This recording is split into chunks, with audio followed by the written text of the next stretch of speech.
Recuerdo que en una clase de filosofía con la profesora Ingrid nos relató esta historia. En una caverna se encontraban un grupo de hombres, prisioneros de nacimiento, encadenados de forma tal que solo podían mirar hacia el fondo de la cueva. Una hoguera y figuras manipuladas por otros hombres proyectaban en esa pared todo tipo de sombras. Para los prisioneros, las sombras eran sus únicas referencias del mundo exterior. Esas sombras eran su mundo, su realidad.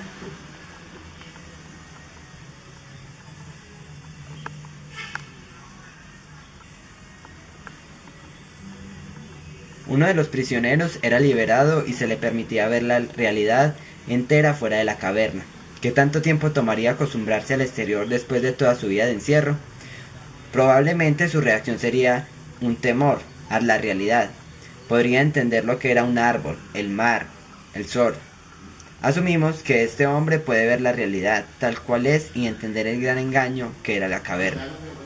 La profesora nos explicó brevemente la interpretación del mito en relación al conocimiento, la ilusión, la realidad y cómo posiblemente estamos dentro de una gran caverna y cómo a su vez está dentro de otra.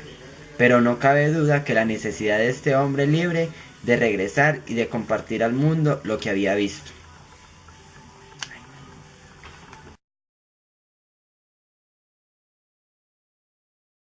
La escuela nace en un mundo positivista dirigido por una economía industrial. Por lo tanto, busca observar los mayores resultados observables con el menor esfuerzo de inversión posible, aplicando fórmulas científicas y leyes generales. La escuela era la respuesta ideal a la necesidad de trabajadores y los mismos empresarios industriales del siglo XIX fueron quienes financiaron la escolarización obligatoria a través de sus fundaciones. La escuela se complementó con la información sobre el control de la conducta propuestos por la sociedad. El modelo de producción industrial en cadena de montaje era perfecto para la escuela. La educación de un niño era comparable a la factura de un producto, por lo tanto requería una serie de pasos determinados y un orden específico, superando a los niños por generaciones en grados escolares y en cada una de las etapas trabajaría sobre determinados elementos contenidos que aseguraran el éxito pensando minuciosamente por un experto.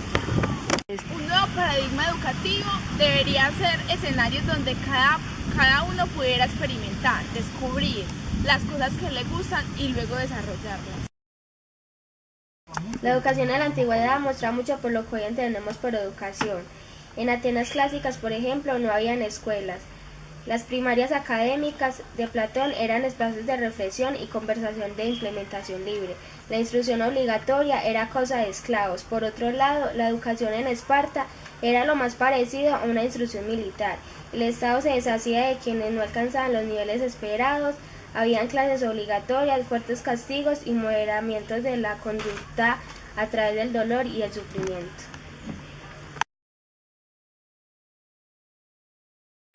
Los colegios de América Latina no son más que espacios de aburrimiento. También deberíamos de romper con una caricatura que es el del profesor en un tablero dictando clases en pleno siglo XXI. Nosotros, los estudiantes, creemos que las clases así son materias que no tienen movimiento, son materias que solamente dicen palabras. Nosotros somos los niños que debemos ir a la escuela a callar y a obedecer, y solo importan los conocimientos formales como historia, matemáticas, humanidades, educación física, ciencias, lengua artística, entre otras. Preguntamos para qué sirve esto y hay maestros que dicen, algún día les va a servir para algo, pero en realidad, ¿cuándo? Cuantificación. Un objetivo es aquello que es medible, cuantificable y observable. Entonces empezamos a buscar la regla que nos permita medir los objetivos y eso se llamaron calificaciones. Ya fuera una A, una carita feliz, una carita triste, pero la lógica siempre va a ser la misma. Comparar al estudiante, sus aprendizajes frente a una escala estandarizada que mide qué. Si cada sujeto es único e irrepetible, no somos números. El sistema busca que un número defina incluso qué clase de persona eres. Y así es como se crean conflictos a niveles cognitivos. A ver quién es el primero que realiza la tarea en la cual unos son ganadores y otros son malos. Y cada vez que hay malos hacen que esos estudiantes pierdan interés. Nos estimulan mucho a competir entre nosotros. Los mejores alumnos tienen un reconocimiento, ganan premios y a los que no se les llama la atención. El sistema y los educadores hablan de paz, pero nadie educa nunca para la paz. Ellos educan la competencia y la competencia es el principio de cualquier guerra. A pesar de que la escuela teorice y discuta sobre principios y valores, siempre lo discuten como contenidos. En Colombia la mayoría de los estudiantes decimos cosas como ¡qué pereza! Hoy es lunes, tengo que ir otra vez a la escuela. Y lo peor no es eso, es que la mayoría de nuestros docentes dicen lo mismo. Yo creo que los maestros actuales son hijos del sistema educativo. No es que el maestro nazca o quiera ser profesor para ser bueno o malo, sino que es lo que el Estado le permite. La mayoría de los casos pasa eso. Algunos de los padres de los estudiantes no ven la escuela como un lugar de formación, sino como la gran guardería o el gran parqueadero de niños. En estos momentos, un niño de 8 años pasa en el colegio más horas que un universitario en la universidad. No tiene sentido.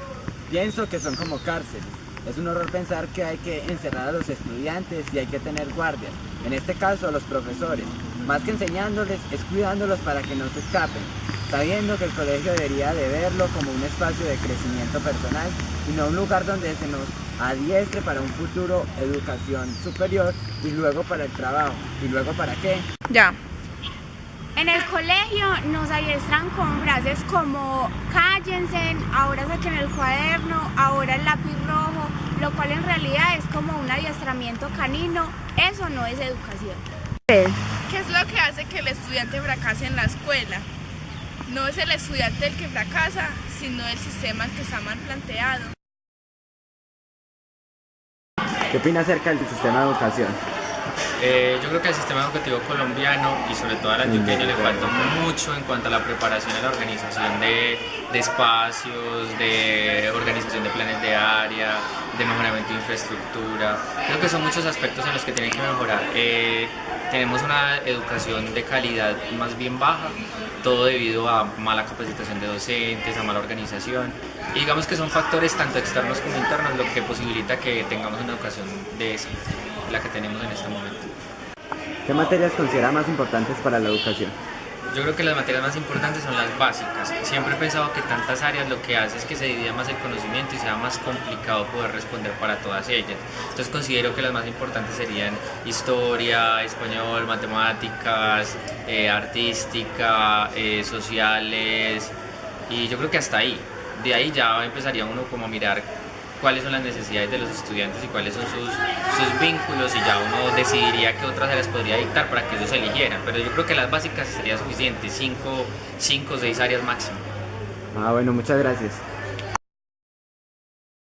Usted como estudiante, ¿qué cree que podríamos cambiar en la institución en cuanto a materias?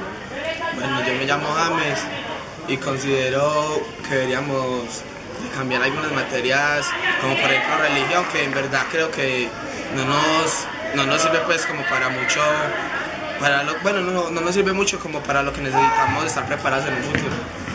Entonces nosotros los estudiantes como que no aprovechamos al máximo lo que los profesores nos quieren enseñar y tomamos por ejemplo las clases o el tiempo que ellos nos brindan en forma de recocho. Y pues yo no... Muchas gracias.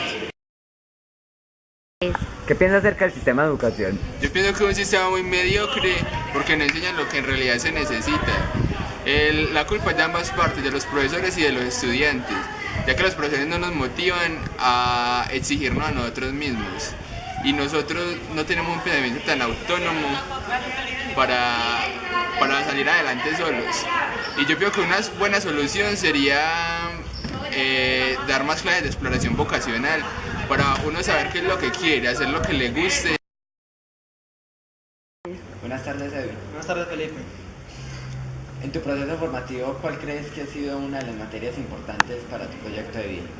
Bueno, para mi proyecto de vida, una materia fundamental ha sido el área de matemáticas. pues porque mi carrera es tecnología y mantenimiento de aeronaves, es un área donde se ve demasiado las matemáticas, entonces es una materia fundamental, al igual que pues muchas otras materias que se dan en el colegio, son parte fundamental del proyecto de vida de cada persona, pues pienso que es dependiendo de lo que cada uno quiera hacer o quiera estudiar para su vida. Bueno, la educación de este país me parece que es demasiado mala porque ya que los políticos corruptos se cogen la plata y no enseñan lo que necesitamos pues aprender, y además uno no exige tampoco a los profesores y a los a nuestros superiores que nos enseñen, sino que nosotros nos relajamos ya que nos pasan así sino por el sistema educativo que hay en Colombia. Eso nos enseña a ser más mediocres la vida y eso nos cobra la vida a uno. Y ya. Pues y lo que yo pienso que la educación de ese país está muy mala, ya que los profesores no enseñan las cosas debidas porque a veces son muy relajados, nos dan horas libres, nada más ponen tareas y ya no nos explican, y además pues pienso que hay materias que no deberían dar, por ejemplo la religión no nos sirve nada para la universidad. También pues la ética profesional sí, ya que pues sobre la formación de nosotros, pero la ética normal no nos sirve de nada, y sí pues yo no sé. Observando la educación, Colombia, un país unido por la educación. En el día de hoy les venimos a hablar sobre el sistema o los educadores. ¿Cuál de los dos es el problema? La educación pública en Colombia ha tenido ciertas transformaciones, como está la de la Iglesia Católica, ya no es la que tiene el derecho legal para enseñar.